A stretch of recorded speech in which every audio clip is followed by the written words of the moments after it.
Hello everyone. Hojik class 12 ki exam su naksalakpaga mangoinana class 12 ki chapter ki sidiko khoidigi angangna problem yam thokanba portion mayam ai channel sida thubidanam thagalakani adu hojik aina ngasi quick revision hai tare ko quick revision chathagadaba chapter je revision tawdane hojik se class 12 ki chemistry ko quick revision chathagadaba chapter se chapter number 3 chemistry gi electrochemistry haina khangnaba chapter do adugi quick review ama nataga revision ama ai chathageba adudi haiba chapter sida ahoina khangde yadaba exam da hangba yaba khwadi maruiba portion sing je kari no hana yemina se ahambada khwadi maruiba sigi chapter sing sida si chapter sida ko aina maru oina khanba se ahambada ma se kari no haragadi number 1 da ko khogi Nernst equation gi ne Nernst equation gi calculation je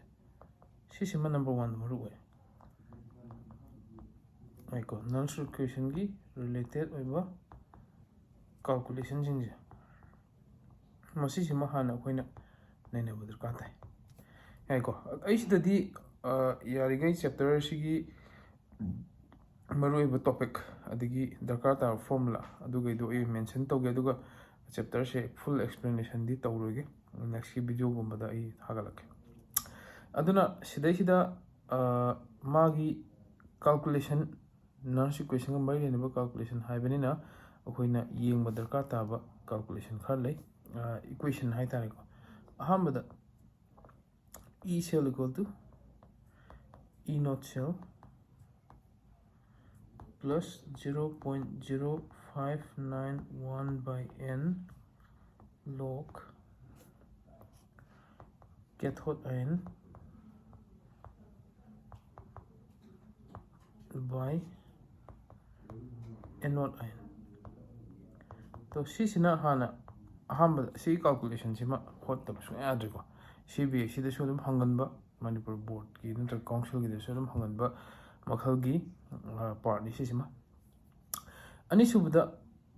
hariba hamba formula sima di khogi electrode ani sur kan da pan da bli ko cathode anode yar kan kai gumba single electrode yar magadi adra pan baya ba formula se E cell equal to E naught cell plus 0.0591 by n log mn plus to sida haiba mn plus se sigi mn plus se kari no haragadi sise akhoi ngasai sinaiba metal dugi ion du oigadani ko haibdi sigi formula ani suba se ma single electrode ta akhoi na pan biyo electrode ama khitang leer kan ma se palo aduga mathaki simadi electrode ani sur kan pan bi ai ko to sisima akhoi yengba daga tai adigi sigi matungda number ahum subada laiba calculation se natraga formula se kari no haragadi E naught cell equal to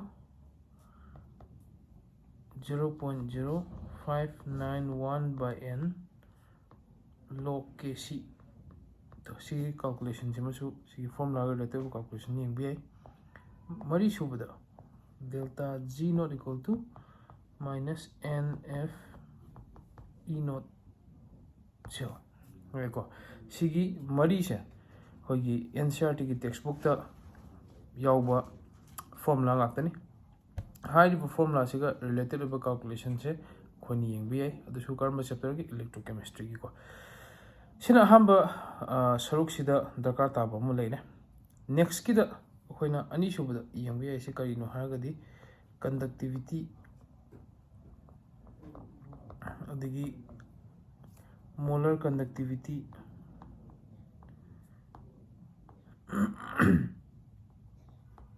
ani siga related about amu yengsi conductivity se khoi ki han represent tabuni ma se 1 by rho have the 1 by resistivity inverse of resistivity ka mane si conductivity ko aduga molar conductivity organa lambda m is equal to 1000 K by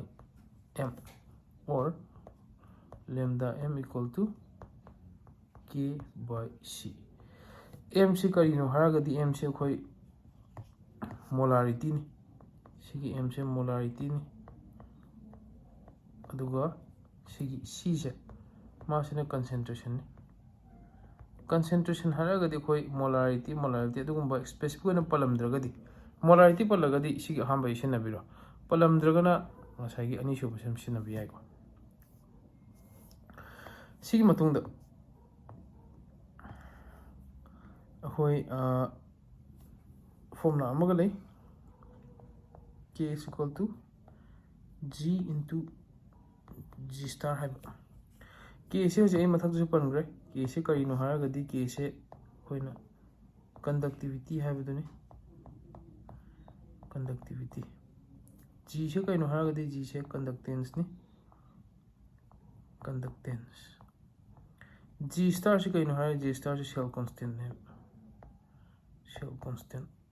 Shell constant की मागी expression से L by E है बदी कोई resistance ता length का area का पीबदो अदो नहीं दुगी reciprocal और sorry reciprocal है ratio है तारे को अनी दुगी divide तब आंसर अदो G star है ना कोई निशी ना गनी conductance से खंग बशारों गनी G से कई गमाने माँ से 1 by R गमाने inverse of resistance है तारे को तो शीश ना कोई conductivity का molar conductivity की part सी में भी आएगा अदगी calculation हंगबा सरुक खतंग आइने येंबई वाने सिदा third सुबदा calculation हंगबदा करी येंबी आगे हारगदी कोई Euler's law येंबी KOHLRAUSCH Euler's law की related calculation येंबी राइको Euler's law दा हमबदा कोई येंबी आइसे मागी weak electrolyte की lambda not M calculation से सिस्टम ये भी आएगा सिस्टम अखोई Euler's law कई हाई है बदुम तंगा इसी तो हापी रंगे Euler's law हाई अखोई की कई गुंबा any weak electrolyte अमगी lambda not M से इन्हें पुथो के high रगदी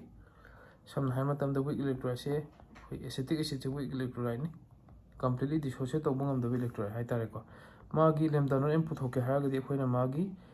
sum of individual sum of cation के anion का दो अदु पुथो पुदर काता है तो हाई रिवर value अनिशे वो अखोई ना ले रगदी सीधे सीधे value हाप्सन भी रगा है बदी हाई plus की value हापगा acetate ion की value हापगा अंदर acetic acid की lambda not M पुथो पे हम लाइनिंग गम गनी तो सिस्टम Euler's law दे खंग भी है Euler's law दे क्या नहीं सुबह खंग भी है इसे करी नो हारा गदी degree of dissociation से पुथो पे Euler's law they degree of dissociation से हम कई गमान लगे हाई भाई हम ये यंग सी degree of dissociation से कई गमाने अल्फा नहीं माई सिंबल से अल्फा को alpha equal to lambda M by lambda not M से गमाने नहीं को अल्फा से पुथो हारा गदी कोई सुने शोध न Euler's law दे किसी खांगी कि हाई बदी dissociation constant से पुथो हारा जो कोई खांगी माँ से ना C alpha square by 1 minus alpha high formula से पान भी है सीधा ही हम हापी रंगे कि ऐसे dissociation constant है ना खांगे को dissociation constant को वे बुको सिस्टम next सिगी मतुंग दा कोई नहीं यंग आबा part है गदी मरी शुभदा Faraday's law of electrolysis Faraday's law of electrolysis सिगी part शुम यंग Faraday electrolysis की part को Faraday electrolysis दा कोई law अनि ले first law है बम second law है बम अहम बदा Faraday first law दो ये दुगी related बा expression से रखे Faraday first law ना पीरियड expression से M is equal to ZIT है बा expression से P बने हाई बा Z से कई कौगे हारा गदी Z से कोई ने electrochemical equivalent है ने खाने electrochemical equivalent है ने खाने अदुगा mass से कई गमान लगे हारा गदी equivalent mass by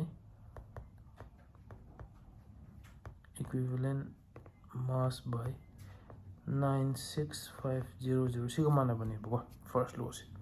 equivalent mass se puthokpagi way habiramge equivalent mass se akhoi colors to dana mana metal gumba je sina banina hadi salt se sina banina equivalent mass of metal se khona pan bi ai sida kamaina atomic mass by number of electrons loss electron mang bi chang hai tare ko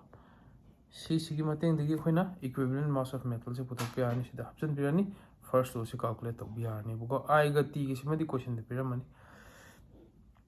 then number b second law da kai hai Faraday ki second law da hai sina khogi mass of A deposited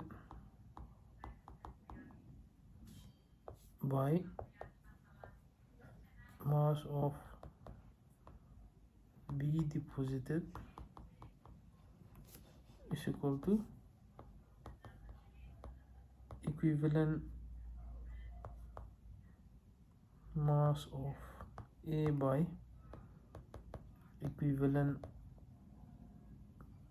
mass of B siga mane yai ko kamaina puthokani calculation dadi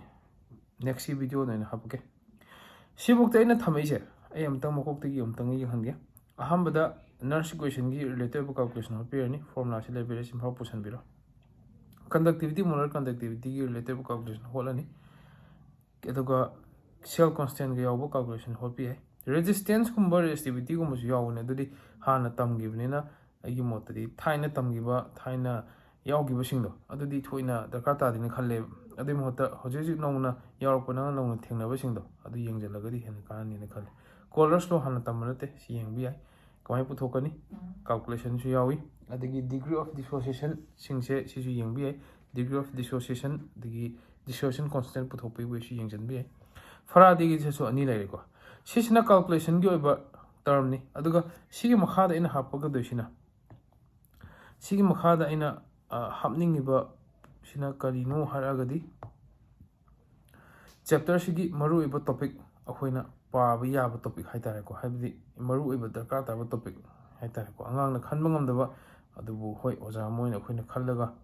siga si maru oi exam gi paaba yai habdo adumbo topic kharsu hapake ko sida important topic hane hapake important topic tane akhoina sida yengbi yaba topic haragadi chapter sigi oina number 1 da ko number 1 da khwaidigi darkar taba chapter sigi paaba yaba topic haragadi definition masam khar yawbane chapter sigi ko ana hek mako horokpodigi khoina yenguragadi karamba topic se khoina paaba yagi habado yengse buko ana hamba number 1 da khoina yengbi yaba topic haragadi ngasagi molar conductivity do adugi definition do pabibi molar conductivity ko ani subada colors law gi statement pabe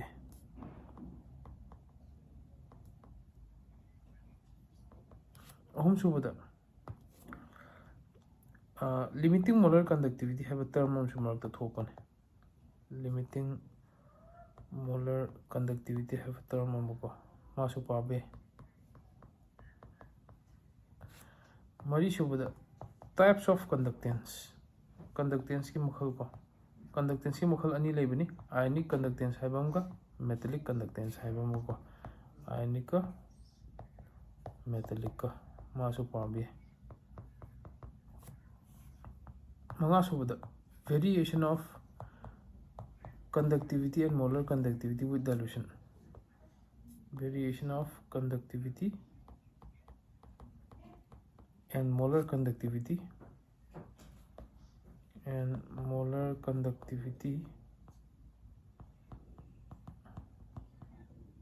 with dilution si topic su pabe sida graph su yawni ko my graph to si yengbe taruk subada sigi matung taruk subada ko khoina yengbi yaba part 하ꯔꯒꯗꯤ ꯇꯔꯨꯛ ꯁꯨꯕꯗ ꯑꯩꯈꯣꯏꯅ ꯌꯦꯡꯕ ꯌꯥꯏꯁꯦ fuel cell ꯃꯇꯥꯡꯗ ꯌꯦꯡꯕꯤꯔꯣ ꯃꯥꯒꯤ advantage ꯌꯦꯡꯕꯤꯌꯨꯀꯣ fuel cellꯅꯦ ꯃꯥꯒꯤ advantageꯅꯦ ꯌꯦꯡꯕ ꯌꯥꯏ ꯑꯗꯒꯤ ꯇꯔꯦꯠ ꯁꯨꯕꯗ ꯉꯁꯥꯏꯒꯤ ꯕꯦꯇ꯭ꯔꯤꯒꯤꯅꯦ ꯑꯩꯈꯣꯏ ꯕꯦꯇ꯭ꯔꯤꯒꯤ ꯁꯔꯨꯛ ꯈꯔ ꯂꯩꯕꯅꯤ ꯕꯦꯇ꯭ꯔꯤꯒꯤ ꯁꯔꯨꯛꯁꯤꯡꯁꯤꯗ ꯀꯅꯥꯅꯣ ꯍꯥꯏꯔꯒꯗꯤ ꯗ꯭ꯔꯥꯏ ꯁꯦꯜ ꯀꯣ ꯃꯣꯏ ꯔꯤꯑꯦꯛꯁꯟ ꯌꯦꯡꯕ ꯌꯥꯏ ꯂꯤꯗ ꯁ꯭ꯇꯣꯔꯦꯖ ꯁꯦꯜ ꯃꯣꯏ ꯔꯤꯑꯦꯛꯁꯟ ꯌꯦꯡꯕ ꯌꯥꯏ ꯗ꯭ꯔꯥꯏ ꯁꯦꯜ ꯂꯤꯗ ꯁ꯭ꯇꯣꯔꯦꯖ ꯁꯦꯜ ꯃꯣꯏ ꯔꯤꯑꯦꯛꯁꯟ ꯌꯦꯡꯕ ꯌꯥꯏꯀꯣ ꯑꯗꯨꯒ ꯑꯩꯈꯣꯏꯒꯤ ꯅꯤꯀꯦꯜ ꯀꯦꯗꯃꯤꯌꯝ ꯁꯦꯜ ꯃꯥꯒꯤ ꯔꯤꯑꯦꯛꯁꯟ ꯌꯦꯡꯕ ꯌꯥꯏ ꯁꯤꯒꯩꯁꯤ ꯌꯦꯡꯕ ꯌꯥꯏꯀꯣ